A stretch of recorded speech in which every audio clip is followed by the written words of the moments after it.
ছেলেগুলোকে দেখে মনে হয় যেন আমার যে ভিখারি হইল,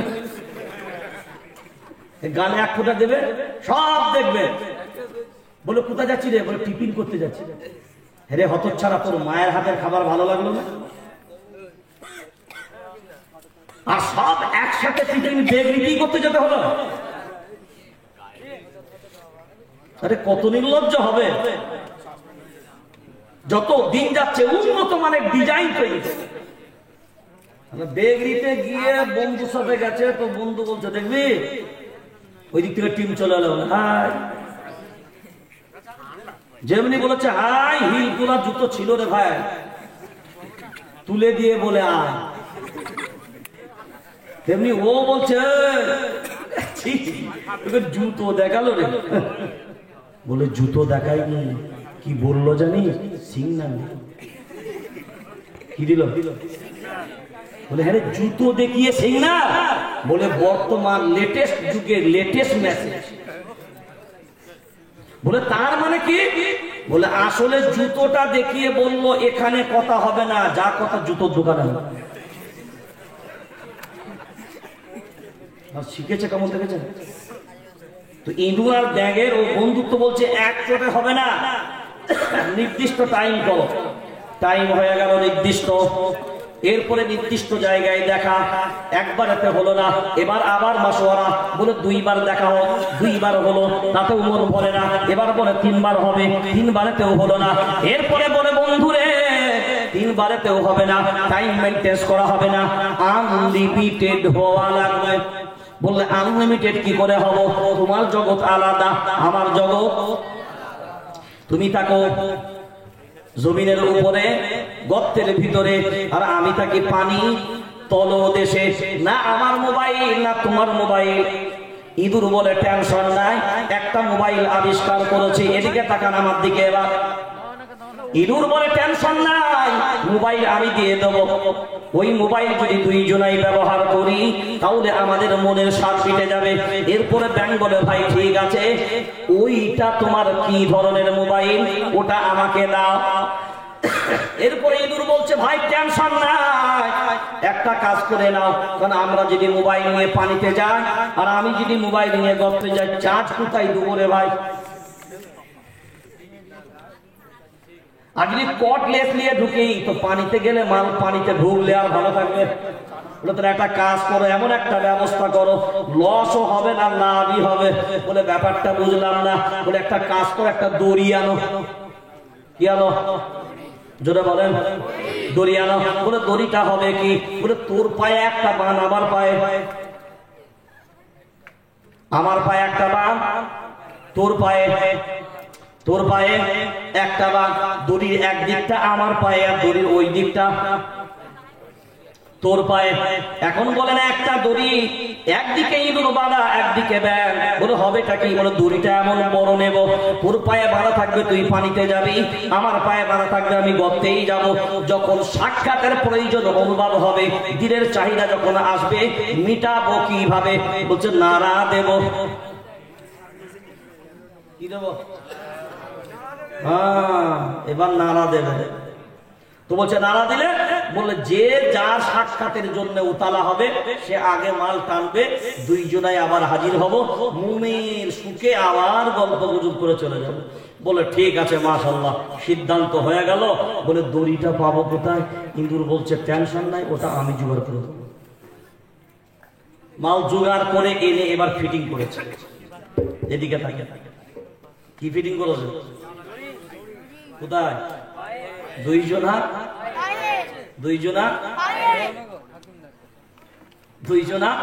পায়। ফিটিং যখন হলো, এরপরে ব্যাঙ নিজের পানিতে গেল, ইঁদুর আপন গর্তে গেল। ওয়াকালু রব্বানা ইন্না আতা'না সাদাতানা ওয়া কুবারানা। যে বড়রা গাইডলাইন দিয়ে কর পিছনে আছে তারপরে বুঝে নেবো। আল্লাহ বলছে কবরে ঢোক, তারপরে ফেরেশতার মুগুর দিয়ে বুঝিয়ে দেবে।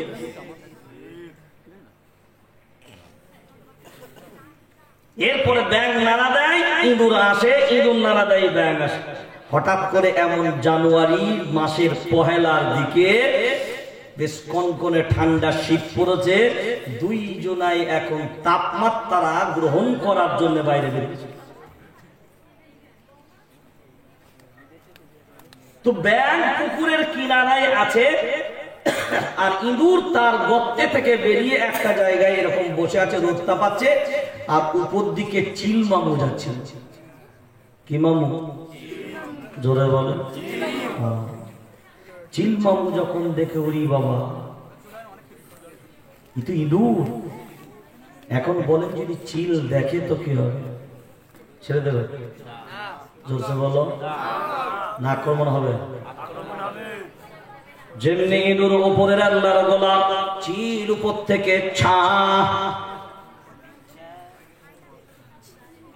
একদম এমন ধরেছে। যেমনি ইঁদুরকে ধরেছে, চিলের টোট তো ধার নাই, যেমনি ধরে এবার চিল উপর দিকে ছা। ব্যাঙ তখন মনে মনে বলছে, আমার প্রেমিক ডাক দিয়েছে। হ্যাঁ,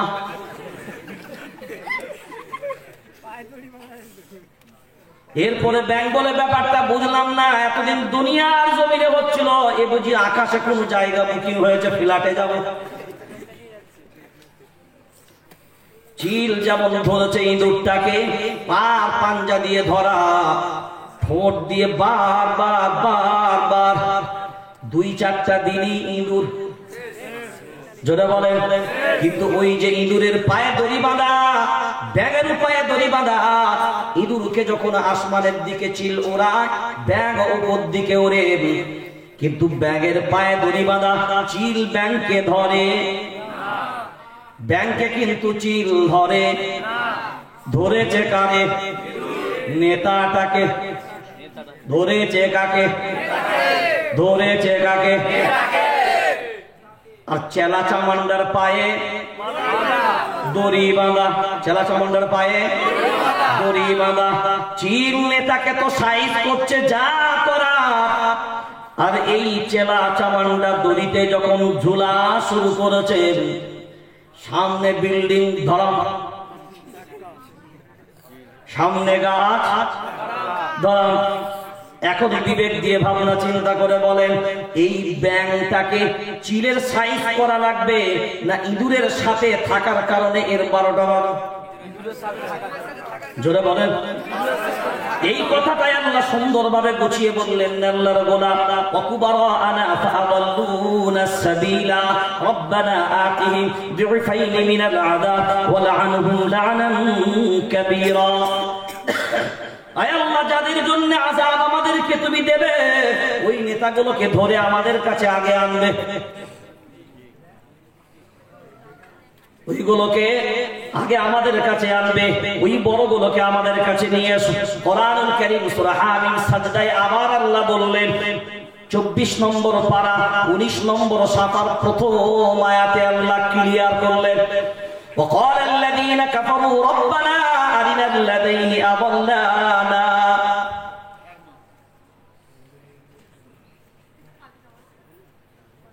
এই আয়াতের ভিতরে আবার আল্লাহ ক্লিয়ার করে দিলেন, আল্লাহ গো, ওই যাদের কারণে আমরা জাহান্নামে যাব, যাদের কারণে আমাদেরকে জাহান্নামে দেবে, আহা, ওই নেতাগুলোকে আমাদের কাছে দেন, পায়ের নিচে রাখেন। কোথায়? কাদেরকে? কোনগুলোকে? হ্যাঁ, বাবুগুলোকে আনা হবে। বাবুগুলোকে এনে কোথায়?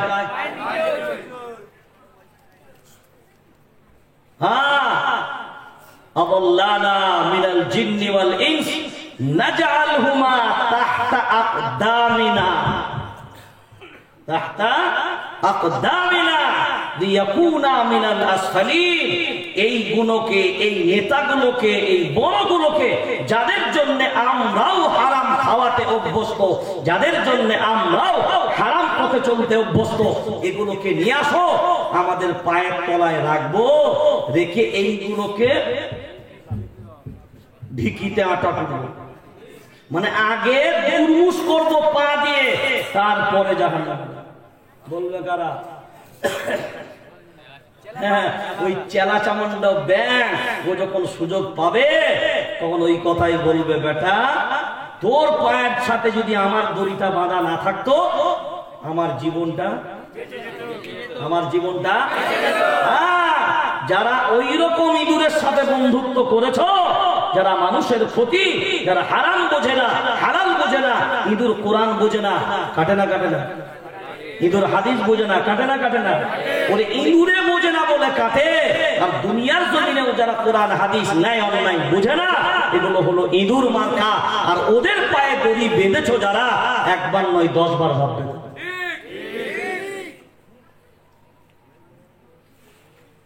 এবার শুনে রেখে দেন, নবী যখন বললেন না পালাবার কোনো উপায় নাই, মনে আছে না ভুলে গেছেন? কোনো অপশন, সময়ের কোনো পরিবর্তন, টাইমের কোনো পরিবর্তন, কারণ যিনি জান কবজ করবেন ওই মালিকুল মউত সব শেষে নিজের জানও কবজ করবেন। এরপরে কোরআনুল কারীম সুন্দরভাবে সাজিয়ে দিলেন আপনার সামনে। এবার ভাবেন, হারাম থেকে যদি বাঁচতে পারি, হালাল পথে যদি চলতে পারি, পরের হক যদি মেরে না খায়, সবার হক যদি বুঝে চলতে পারি, কারোর বাঁচ দেওয়া যদি বন্ধ করতে পারি, কোরআন সুন্নাহর আলোতে জীবন যাপন করতে পারি, মুমিনের পরিচয় যদি সাজাতে পারি। শুনে রেখে দাও রে বন্ধু, তুমি যখন মুহূর্তে ওই যে মানুষ যখন মৃত্যু শয্যায় শায়িত, এমন একটা সময় হয় এই যাব অবস্থা, মনে হচ্ছে এখনই চলে যাবে। এই রকম মুহূর্তের অবস্থা যখন হয়, আল্লাহর ফেরেশতারা দুই দিকে কাতারবদ্ধভাবে দাঁড়িয়ে যায়, হাজারে ফেরেশতা, সব খুশবুদার জান্নাতের কাপড়ের কাপড়। দুনিয়ার কাপড়ের জন্য আপনি বডিটাকে সাজাবেন, আর আল্লাহর ফেরেশতারা জান্নাত থেকে আত্মার কাফন, জান্নাতের কাফন নিয়ে আসেন, খুশবুদার কাফন। ফেরেশতারা সব সুসজ্জিত সুন্দর, ফেরেশতারা কাতারবদ্ধভাবে দাঁড়ানো। এখনো কিন্তু মৃত্যু হয়নি, কারণ লোকটা ঈমানওয়ালা, লোকটা ছিলেন মুমিন। ওই জন্য ফেরেশতা অপেক্ষা করে কখন জানটা কবজ হবে। ওই আত্মাটাই আমরা আমাদের হাত দিয়ে আসমানের উপরে নিয়ে যাব। কাদের আত্মাগুলো? যেগুলো লোকের মেরে খাবে, যেগুলো ভাইকে ফাঁকি দেবে, বড় হয়েছে ছোট ভাইয়ের হক মেরে খাবে, হ্যাঁ, যেগুলো পরের জায়গা মেরে খাবে, যেগুলো রাতের অন্ধকারে খুঁটোটা 1 ফুট সামনে আগিয়ে পুঁতে দেবে। এরকম আল্লাহর ওলি তো আমাদের এলাকায় একদমই নেই।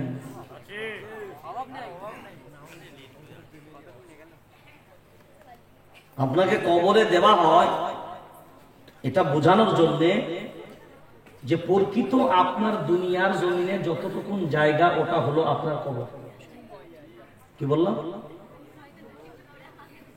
দুনিয়ায় আপনার কথা বললাম, কবরটা আপনার যতটা জায়গা, এটাই হলো দুনিয়ার জমিনে আপনার নিজস্ব জায়গা। এটা আপনার নিজস্ব জায়গা। মিনহা খলাকনাকুম ওয়া ফিহা নুঈদুকুম ওয়া মিনহা নুখরিজুকুম তারাতান উখরা। এটাই আপনার নির্দিষ্ট জায়গা, এটাই আপনার নিজের, এটা অন্যের না। কারণ আপনাকে যে মাটি, যেখানকার মাটি দ্বারা বানানো হয়েছে, ওখানকার মাটিতেই আপনাকে ছেড়ে যাওয়া হয়েছে। তাহলে বোঝা গেল এখানকার নিয়ে আপনাকে বানানো হয়েছে, এই জায়গাটাই শুধু আপনার, আর বাকি যেগুলো দখল করে আছেন এটা আপনার। যদি বলেন এটা আমার নয়, ইয়ার কি মানার জায়গা করে দলিল আমার নামে, ঠিক আছে আমি মেনে নিলাম, তর্কের খাতায় মেনে নিলাম, দলিল আপনার নামে। আজকে রাতে কটা বাজে? এখন 3:15, মানে 3:15 হতে আর 1 ঘন্টা বাকি। তো তাই বলুন দাদা, কি বললাম এটা? হ্যাঁ, তো এখন ধরুন যদি 5 মিনিট পরে, দলিল বলার বেটা, 5 মিনিট পরে যদি মারা যান, দলিলটা কবরে নিয়ে যাবে। এই দাদা, 5 মিনিট পরে আপনি মারা গেলেন, কমিনিট পরে? 5 মিনিট পরে। এখন বলেন আপনার নামে দলিল, আপনার ভিটে জায়গা 20 বিঘে। এখন বলেন ওই জমির মালিক কে?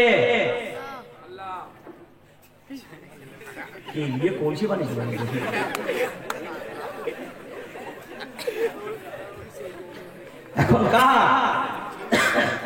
তার রেখে যাওয়া সন্তানেরা যারা থাকবে এখন দাবি করবে, যারা বলেন তাদের এখন বলেন পুরো ফ্যামিলিটাই যদি মারা যায়, দলিলে নাম থাকার পরেও নামটা দলিলে থাকবে সলিমউদ্দিন কবরে, এখন বলো জায়গার মালিককে।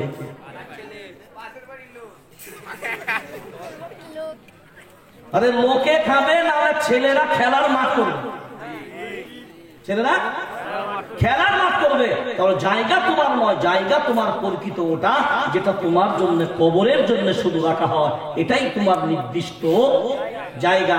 আর ওই জায়গাটাই তুমি পাবে, ওর বেশি তোমাকে দেওয়া হবে। দেখেন আমার যেটা হয়, কাগজে লেখার দরকার হবে না, কার কবরের দলিল আছে আমাকে দেখো। আপনার কবরের দলিল করা আছে? আপনার কবরে রেকর্ড করা আছে? কারণ ওখানে রেকর্ডও করার দরকার হবে না, দলিলেরও কথা বলো না। কেন বলেন তো? ওটাই হলো আপনার অরিজিনাল। আর যেগুলো ঘুরিয়ে ফিরিয়ে পেঁচিয়ে হবে, মানুষ যখন ইচ্ছা ঝাপাতে পারে, ওই জন্য দলিল পর্চার দরকার হয়। বুঝতে পারলেন? আমার মেয়ে যেটাকে আমি জন্ম দিয়েছি, এটা আমার প্রকৃত মেয়ে, এটা লোককে আমি প্রমাণ দিতে যাবো যেটা আমার মেয়ে কিনা? না কেউ বলবে তুই প্রমাণ দিতে তোর মেয়ে, তুই মানবি না মানবি তোর ব্যাপার, কিন্তু মেয়ে তো আমার, আমাকে দলিল দেবার কোনো দরকার না। কবরটাই আমার আসল জায়গা, আর এটাই আমার, এটাই আমার, এটাই আমার, আর এছাড়া সব আমার না, আমার পরে অন্যের। যতদিন আছে আমার, আর না হলে সব, না হলে সব অন্যের। এবার ভাবনা চিন্তা করে আগিয়ে যান। এরপরে কোরআনুল কারীম যখন বললেন এ কথা, না বাঁচার কোনো পথ, বাঁচার কোনো পথ নাই, সময়ের কোনো পরিবর্তন নাই, তাহলে বাঁচবো কেমন ভাবে, থাকবো কেমন ভাবে, নেব কেমন ভাবে? খুব বিনয়ের সাথে ভাবনা চিন্তা করে দুটো কথা এখান থেকে নিয়ে যান, খুব সুন্দরভাবে ভাবেন এই বিষয়টাকে। আমরা যদি না গুরুত্ব দিই, অন্য কে গুরুত্ব দেবে? আল্লাহর গোলাম। কোরআন সুন্নাহ না আমার, কোরআন সুন্নাহ না আপনার, কোরআন সুন্নাহ তো সবার। আল্লাহ যখন বললেন আল ইয়াউমা আকমালতু লাকুম দীনাকুম ওয়া আকমালতু আলাইকুম নি'মাতি ওয়া রাদিতু লাকুমুল ইসলাম দীনা, এই যে দিন আমি আল্লাহ মুকাম্মাল কমপ্লিট করে দিলাম, এই দিনের ভিতরে আমি আল্লাহ সন্তুষ্টি, আমার সন্তুষ্টি এই দিনের প্রতি। যে দিন আমি আল্লাহ কমপ্লিট করলাম, ওই দিনের ভিতরে বিয়ে শাদীও আছে, ওই দিনের ভিতরে দাম্পত্য জীবন আছে, ওই দিনের ভিতরে পারিবারিক জীবন আছে, রাষ্ট্র জীবন আছে, ব্যবসায়িক জীবন আছে, সব কিছু আল্লাহ কমপ্লিট করলেন। আল্লাহ জানিয়েও দিলেন মায়ার নবী মদিনাওয়ালার মাধ্যমে বিয়ে শাদী কেমন হবে, বলে বোম ফুটিয়ে বিয়ে করতে যাবে। বিয়ে শাদী কেমন হবে? কথা বলো কি ফাটাইয়া জোরসে বলো। ইন্নাল মুবাদদিরিনা কানু ইখওয়ানাশ শায়াতিন, সূরার নাম সূরা বনী ইসরাঈল, 15 নম্বর পারা, 3 নম্বর সাফা। আল্লাহ জানিয়ে দিলেন, শুনে রেখে দাও, ফজল খরচা করবে যারা, শয়তানের খালাতো ভাই নয়, আপন ভাই তারা। জোরসে বলো, জোরে বলেন। হ্যাঁ, খুব ভালো করে বিনয়ের সাথে ভাবেন। শুধু নামটা বাঁচতে খুতবাটা আর কবিলটা শুধু ইমানের উপরে থাকবে, দ্বীনের উপরে থাকবে, আর বাকি সিস্টেম গুলো সব বেঈমানদের হবে। এর নাম দ্বীন না, এর নাম দ্বীন হতে পারে না। আজ মানুষের দুটো পয়সা হয়, মানুষ মনে করে বিয়ে বাড়ির অনুষ্ঠানে খরচ করে। যে যত পারে, যত ইচ্ছা পারে, তার অর্থগুলোকে বিয়ের অনুষ্ঠানে খরচ করে।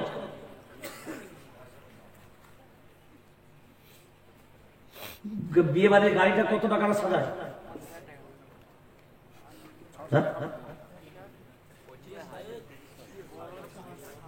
গাড়িটা ভাড়া করে কত টাকা?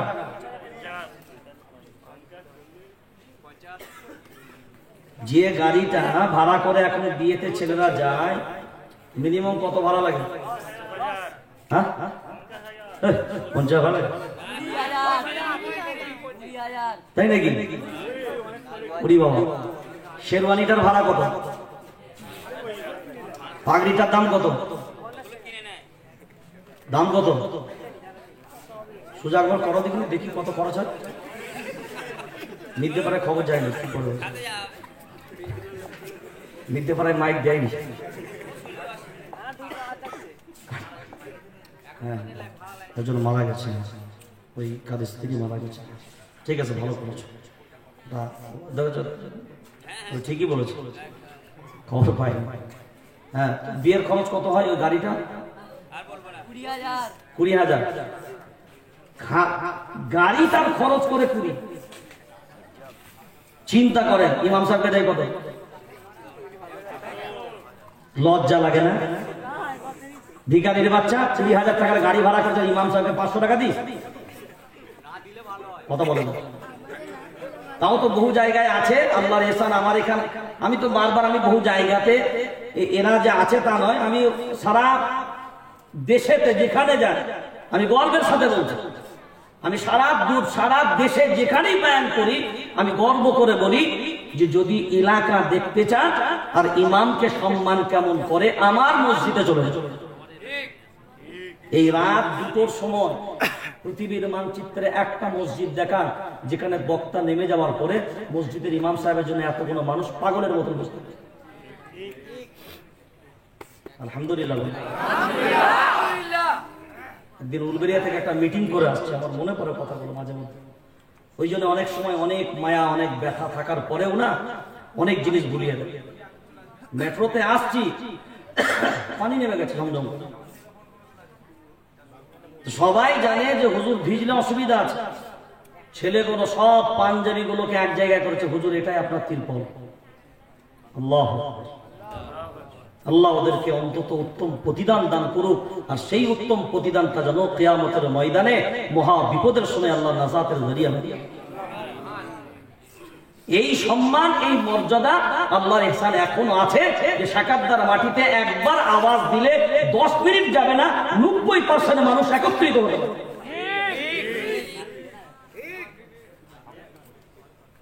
এটা আল্লাহর ইহসান।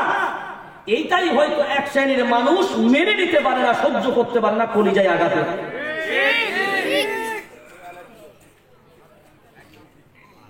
দিন এমনি না, মানার সিফাত। আল্লাহর নবীকে আবু জাহেল পেয়েছিল, পেয়েও মানতে পারেনি, কিন্তু ওমর মেনে, দেখেন মেনে নিয়েছিল, কামিয়াবি হয়েছিল। আর যেগুলো মানতে পারেনি, দুনিয়ার বেঈমানরাও পর্যন্ত তার সন্তানদের নাম আবু লাহাব, আবু জাহেল রাখে না। কাউকে নাম শুনেছেন কোনদিন যে কুত্তার নাম ফিরাউন রেখেছে? কুত্তাকেও সম্মান করে ফিরাউন রাখেন। এটা আল্লাহর মর্যাদা, এটা আল্লাহর বড় ইহসান। সেই জন্য যে মানুক আর না মানুক বিষয় আলাদা, কিন্তু আমি জোর গলায় আবারও এখনো সর্ব অবস্থায় সর্বক্ষেত্রে বলি, সারা দুনিয়ার জমিনে আমার কাছে মনে হয় আল্লাহর ইহসান আমার এলাকার থেকে উন্নত মানের এলাকা আর কোন জায়গায় নেই। বাস্তব বলে গেলাম। আমার সারা পশ্চিম বাংলার ইমামদের সংগঠন করি, তো সব ইমামরা তাদের দুঃখ কাহিনী শোনা। আজকে আমি যখন যাচ্ছি, ওই কোন মোচরটা একটা কুকুর ঘেউ করে উঠেছে। আমি প্রথমে ছিল না, মুয়াজ্জিন ছিল, তো লাম মেরে উঠেছে। আমি বলছি ওই টেনশন নাই। ও যে জি কেন? আমি বল ওর দাদু আমাকে চেনে। কে? কুকুরটে দাদু আমাকে চেনে। আর আপনি তো নতুন লোক, তো দাদু চিনবে কি করে? ওই জন্য বললাম। হ্যাঁ, আমরের কুকুরগুলো বিখ্যাত। হ্যাঁ, কিন্তু আল্লাহর ইহসান সিদ্দিকুল্লাহকে দেখলে ওরাও চিনে গেছে, কারণ ওর নানা নাতিরাও, ওর নানা দাদারাও সবাই বলেছে এটা শাকাদার হুজুর। হ্যাঁ, আল্লাহর ইহসান। বহু ছেলে রাতে আমার সাথে এসছে, কোনো ডিস্টার্ব নেই। কুত্তাতে চেনে, মানুষে চিনতে পারে। কি বললাম? আল্লাহর নবীকে প্রাণী চিনেছে, আবু লাহাব চিনতে পারেনি। গাছ চিনেছে, আবু লাহাব চিনতে পারেনি। আমার রৌদ্রে বসেছেন, গাছ আপন জায়গা থেকে উঠে আমার রসুলের মাথায় ছাওয়া দেওয়ার জন্য গাছ উঠে এসে আমার রসুলের পাশে বসে গেছে। দেখেন ভিড়ছে এই আদর্শগুলো ভিড়ছে। আল্লাহ রসুলকে ছাওয়া দেওয়ার জন্য গাছ উঠে এসছে, আর নিজের ইমামকে বৃষ্টির পানি থেকে বাঁচানোর জন্য জাফরের আঁচল চলে এসেছে। এ মহব্বত, এ ভালোবাসা, এর একটা আলাদা দাম। এর দাম পয়সা দিয়ে কিনা যাবে, পয়সা দিয়ে কিনা যাবে না। আমি যেভাবে আমার ছেলেদেরকে বলি, যেভাবে নিজের মতো করে আমি বলি, আজও পর্যন্ত আল্লাহর ইহসান, মুখ ব্যাচকানো, ঠোঁট ব্যাচকানো। গাধা বললেও মুচকে হাসে, থাপড় মারলেও মুচকে হাসে। বুলবুল ভাই যে মারা গেল, আপনাদেরকে আগেও জুম্মাতে মনে হয় বলেছি, রাত্রে আমার সাথে যাচ্ছে, তো রাত্রিও আমার হাতে চর খেয়েছে। সেই ব্যক্তি ভোরে বেলায় মারা যাচ্ছে, প্রকাশ্য বলছে। একটা কোনো কারণে একটা থাপড় মারল যে আপনি বাস ওই ওই গুটকা গালে দিচ্ছে। এই জায়গা কোনো আলাদা জায়গা। সেই জন্য দিন আল্লাহ মোকাম্মল করেছে, দিন আমরা মোকাম্মল করি না। কি বললাম? এর মূল বিষয় হলো দিন কে মোকাম্মল করেছে? আল্লাহ। তো আল্লাহ যখন দিনটাকে এই ফ্লাক্স এর একটা কমপ্লিট আছে না গঠন, তো এই ফ্লাক্সের কোম্পানি যিনি কি আছে মিল্টন। কি চোখ, মাশাআল্লাহ, আলহামদুলিল্লাহ, আল্লাহ দীর্ঘ করুক এই চোখের নজর। এই যে মিল্টন, এই যে কোম্পানি বানিয়েছে, খুব ভালো করে দেখেন, এই যে কোম্পানি বানিয়েছে, এই ফ্লাক্সটার প্রতি কোম্পানি সন্তুষ্ট না অসন্তুষ্ট? এখন বলেন, আপনি কিনে নিয়ে আসার পরে যদি বলেন না পেছনটাকে উপরে দেবো, উপরটাকে পেছনে দেবো, কথা বলেন, এর দুটো দিক হবে। এ মালটাও শেষ হবে, আর কোম্পানির বানানো সিস্টেমটা তোর পছন্দ, কথা বলেন। তো দিন কমপ্লিট করেছেন আমার আল্লাহ। ওই দিনকে উপেক্ষা করে দিনের ভিতরে যারা বাড়িয়েছো আর কমিয়েছো, সিস্টেম নিজেদের মতো করে ঢুকিয়েছো, বুঝে নিতে হবে আল্লাহর দেওয়া দিনের বিধান তোমার পক্ষে পছন্দ হয়নি। ওই কোম্পানির প্রোডাক্ট দিন যিনি দিলেন, যে কোম্পানির মালিক, তিনি দেওয়ার পরে আমার স্রষ্টার সিদ্ধান্তকে তুমি অগ্রাহ্য করেছো। আর স্রষ্টার সিদ্ধান্তকে অমান্য করেছিল যারা, নমরুদ, ফিরাউন, হামান, তারা। এটা তো ক্লিয়ার কথা।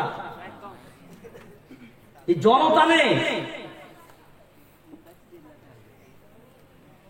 এই জায়গাটা যদি আমরা ভাবনা চিন্তা করে এগিয়ে যাই, কেউ কাউকে জোর করে হিদায়াত দিতে পারবে? জোরে বলেন না। আল্লাহ প্রথমে আমি বলেছিলাম আল্লাহর গোলাম, কিছু মানুষের দিলের ভিতরে আল্লাহ মোহর মেরে দেন। ওই মোহর যাদের দিলে লেগে গেছে, মায়ার নবী মদিনাওয়ালা নিজের আপন চাচার কাছে গিয়ে বললে, চাচা কালিমা পড়ে নাও। বারবার বলার পরে ওরা আল্লাহর গোলাম কালিমা যখন পড়ল না, নবী বললেন, দোয়া করব আল্লাহ আমার চাচা যেন হিদায়াত পেয়ে যায়। আল্লাহ সূরা কসস 20 নম্বর পারা 11 নম্বর সাফার ভিতর আল্লাহ ক্লিয়ার করলেন, ইন্নাকা লা তাহদি মান আহবাবতা ওয়ালাকিন্নাল্লাহা ইয়াহদি মান ইয়াশা। ওগো নবী, হিদায়াত আপনার হাতে আমি দিইনি, হিদায়াতের চাবি আপনার হাতে নাই, হিদায়াতের চাবি আমি আল্লাহ আমার হাতে।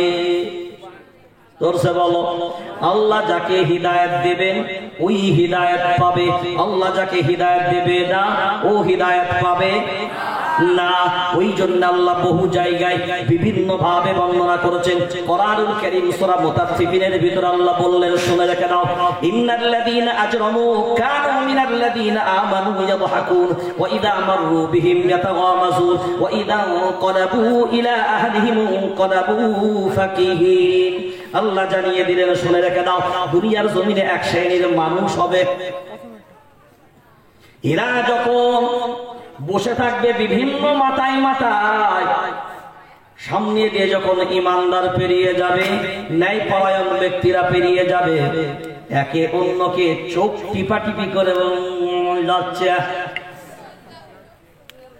সূরা মুতাফফিফিন আছে, ইন্নাল্লাযীনা আজরামু কানু মিনাল্লাযীনা আমানু ইয়াদহাকুন। আল্লাহ বলেন কিছু অপরাধী তাদের ফিতরাত হবে এটা, দেখলে থুতু ফেলবে, দেখলে গালি দেবে, দেখলে চোখ পিট করবে, দেখলে চোখ মারবে, এসে ঘরেতে আবার বিবিকে গদগদ করে ব্যাখ্যা করে বলবে আজকে যা দিচ্ছি না বাট এই রাস্তায় ফিরবে না, দিলাম না, যা টিটকিরি মেরেছি আর যা টোন দিয়েছি, ইন্না সামআ ওয়াল বাসার ওয়াল ফুআদ কুল্লু উলাইকা কানা আনহু মাসউলা। সূরা বনী ইসরাঈল 15 নম্বর পারা আল্লাহ বলেছেন শুনে রেখে দাও, ইন্না সামআ ওয়াল বাসার ওয়াল ফুআদ কুল্লু উলাইকা কানা আনহু মাসউলা। তোমার কান, তোমার চোখ সব কিয়ামতের ময়দানে আল্লাহ তাদের কাছে হিসাব নেবে।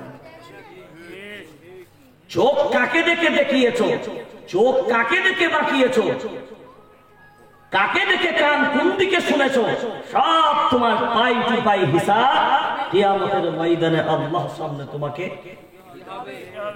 দিতে। এবার ভাবনা চিন্তা করেন, ওই যে ফেরেশতাদের হাজারের কাতার, আপনারা কি চান না যে আমার মৃত্যুর আত্মাটা ওই ফেরেশতারা নিবার জন্য, ওয়েলকাম জানানোর জন্য কাতার দিয়ে দাঁড়িয়ে যায়? ত্রিপুরার মাটিতে জলসাই যাবেন, এয়ারপোর্ট থেকে আপনাকে ওদের মার্সাটি কার 100 কিলোমিটার 150 কিলোমিটার রাস্তা, সব থেকে হাই কোয়ালিটির গাড়ি, গ্রামে ঢোকার 2-4 কিলোমিটার আগে থেকে গ্রামের 2 সাইডের মানুষ দাঁড়িয়ে যাবে লাইন, কার্পেট বিছিয়ে আপনাকে মাহফিলের স্টেজ পর্যন্ত নিয়ে যাবে স্লোগান। ঠিক মুমিনের আত্মাটা ফেরেশতারা হাজার দাঁড়িয়ে গেল কাতারবদ্ধ ভাবে, হাতে কি আছে? জান্নাতের কাফন। বডি নেবে না আত্মা নেবে? যদি বলেন বডিটা বাঁশবাগান নেবে, বডিটা বাঁশবাগান নেবে, আত্মাটা কে? ফেরেশতা নেবে। একদম খুব ছোট্ট করে জিনিসটা বুঝে যান, নবী মৃত্যু থেকে কেন ভয় করতে বললেন?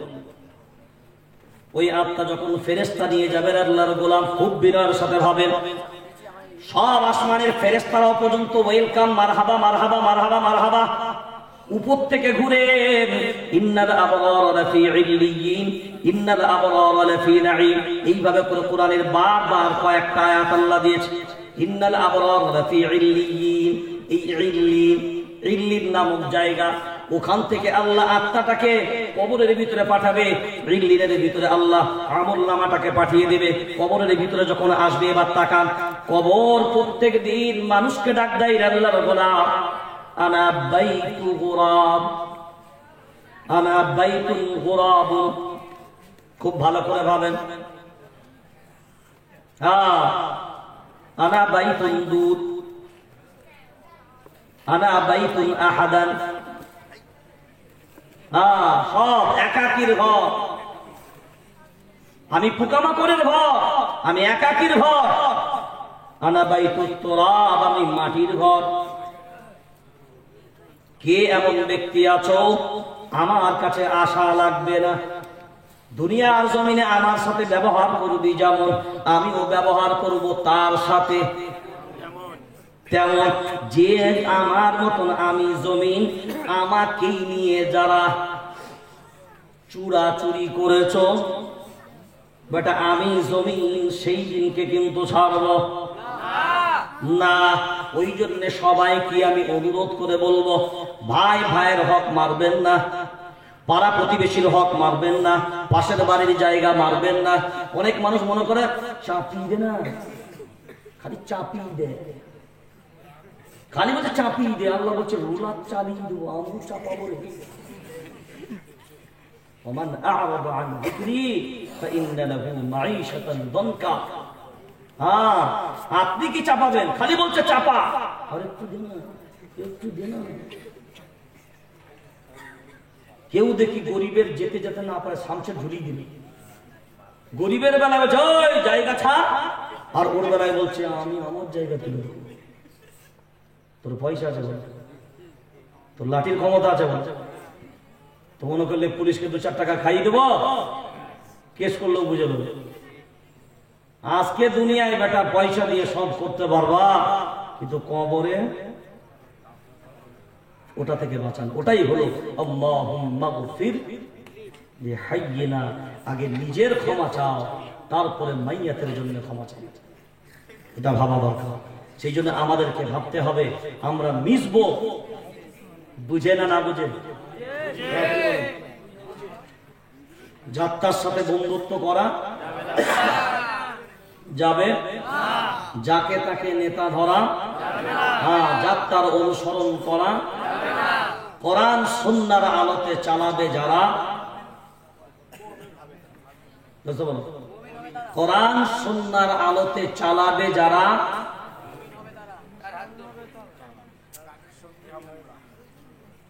বলেন কোরআন সুন্নাহর আলোতে চালাবে যারা, একটা উত্তর দিই দিই, ওনারটাই থাকুক। আল্লাহ এটাকে কবুল করুক বলে আমিন। সেই জন্য আল্লাহর ইহসান, কবর একটা ভয়াবহ জায়গা, কবরে যেতে হবে সবাইকে। একটা জিনিস স্পষ্ট ভাবে জানি, আমি যদি আল্লাহ এবং রসুলকে না মানতে পারি, আমার কবর কখনো শান্তিময় হবে না। খুব ক্লিয়ার কথা। আমি প্রথমেই বলেছি, আপনার সাথে আমার একটা বিষয়ের কোনো শত্রুতা নেই। আমিও চাইবো সবাই তওবা করে ফিরে আসুক দিনের। আমি চাইবো স্বয়ং প্রধানমন্ত্রীও তওবা করে কালিমা পড়ে ঈমান এনে তিনিও জাহান্নামের আগুন থেকে বাঁচুক। চাইবো না? আপনারা চান না? আমি চাইবো দুনিয়ার তাবর যত নেতা, খ্রিস্টান, ইহুদি সবাই ইসলাম গ্রহণ করুক। যদিও হবে না, কিন্তু আমার মনের চাহিদা। আমি চাইবো আল্লাহ অপরাধের জগতে যারা ঢুকে গেছে, তারা ভুল করে চলে গেছে, তাদেরকে ফেরার ব্যবস্থা করুন। জানি না অনেক মানুষ কি বুঝেন, তিনি কত লেভেলের মানুষ, কত দরজার মানুষ। আজ ইমামদের দেখলে, আলিমদের দেখলে আপনারা নাক সিটকান, চোখ সিটকান, মুখ সিটকান। একটা জিনিস লিখে রেখে দেন, আমি আজকে বলে গেলাম, খাতা নেবেন, কলম দিয়ে লিখে নেবেন, কবরে যখন চলে যাবে ওর মুখ কেবলার দিকে থাকবে না। আর আলিমদের যারা গালি দেয়, মৃত্যুর সময় আপনি নোট করে রাখবেন, যদি তওবা না করে কালিমা নসিব হবে না। হতেই পারে না আলিমকে গালি দেওয়া আমার রসুলকে গালি দেওয়া, আর যে আমার রসুলকে গালি দেবে ওর তকদিরে মৃত্যুর মুহূর্তে ঈমান অবস্থায় যাবে না। ফিরে আসে, তওবা করো। কোনো শত্রুতা নাই, শত্রুতা ন্যায় আর অন্যায়। আমার রসুলের সাথে কোনো শত্রুতা কিসের? আমার রসুলের সাথে শত্রুতা কাফেরদের কিসের ছিল? ন্যায় হক আর না হক। নারীদের হত্যা করত, কন্যা সন্তানদের বেড়ে ফেল, কারোর অধিকার কাউকে দিত না। আল্লাহর নবী যখন এগুলোই বললেন, না, যার যেটা অধিকার, যার যেটা হক সেটা দিতে হবে। বেঈমান না বললো এ তো মাতব্বরি চলছে, এটা তো হবে না। তো দুনিয়ার জমিনে এগুলো থাকবে, এগুলো নিয়ে আমাদেরকে চলতে হবে। আল্লাহর কোরআন যে কথাটাই বলেছে, আমি যেটা নিয়েই শুরুয়াত করলাম সেখানেই আপনাকে শেষ করছি, আপনি ওটাই ফলো করবেন। যাদের দ্বারায় আপনার জাহান্নাম হবে, যারা যাকে জাহান্নামের দিকে নিয়ে যাবে। আর অন্য একটা নবী বলেছেন, আদ-দাইয়ুসু লা ইয়াদখুলুল জান্নাহ, দাইয়ুস কখনোই জান্নাতে যাবে না। দাইয়ুস কারা? এক কথাই যদি বুঝেন আপনারা, তবে বলবো দায়িত্বহীন গার্জেনরাই হলো প্রকৃত দায়িত্ব। দায়িত্বহীন গার্জেনরা, যারা দায়িত্বহীন গার্জেন কারা? যারা ছেলে অন্যায় পথে যাবে, অপরাধের দিকে যাবে, অন্যায়ের পক্ষে থাকবে, কিন্তু আমার কোনো স্যালোটেপ মারা থাকবে, মুখ জুবান খুলবে না যে ছেলে অন্যায় পথে গেছে। এটা দায়িত্বহীন গার্জেন। বাপ দেখছে যদি বলি তাহলে বেশ একটু কাজ কাম করে পয়সাটা দিচ্ছিল, ওইটা দেবে বলে মনে হয়। বলে হুজুর কি বলবো, আর বলে কাজ নেই, যা পাচ্ছে করুক, যা পাচ্ছে করুক। যদি বাপ হইছ, ওর জন্য তুমি বাপ না। আমার ছেলে ছোটবেলায় জুতো পরেছিল, জুতো ভাত খাবার সময়, তো ও খাবার সময় জুতোটা খুলবে না, ছোটবেলায় কথাও ফোটে না। আর দাদিরা বুঝতে পারছে আমি যে হুজুর মানুষ, ওটাকে আমার মা বোঝায়? আপনাদের কাছে হুজুর হলো কি হবে, মায়ের কাছে কি ছেলে, আর ওইটা তো কে পোতা, ওটাকে পোতা। আমার কাছে ছেলেটা কাঁদছে, জুতো পরে কি হবে? আমি বললাম কারোর হিম্মত নাই ওকে এই অবস্থায় খাওয়াতে হবে, দৌড়ে পায়খানা করে বড়দের তালা মেরে দেবে।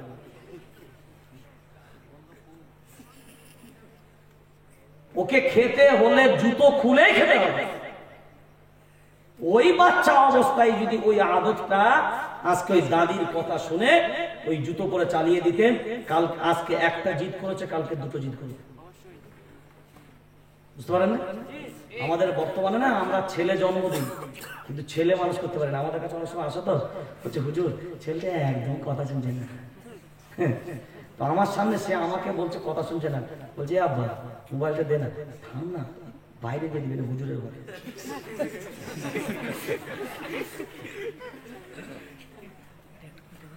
এখন তো মায়েরা ছেলেদেরকে ওই যে কি ওটা হাগাই, যেটা যেটা করে ওইটা পটে, হ্যাঁ পট, পটেতে পটি, হ্যাঁ যেটা পরে ওটা পটি, আর যেটা করে সেটাই ওটা পট, হ্যাঁ ওই পট। এখন তো দেখবো এখনকার যে যন্ত্রগুলো, ওরা পটে হাগে, শুধু হাগে, হ্যাঁ আমার খেঁচে উঠে পড়ছে, মোটে বসবে না। বলছে কি বলবো, বলছে না হাগ, বলে হাগা পেয়েছো হাগবে না। বলে কেন? বলে মেডিসিন দিছে। কি দিয়ে দিল মোবাইলটা যেমনি ধরে সতীশ দাদা চালিয়ে দিল মাল।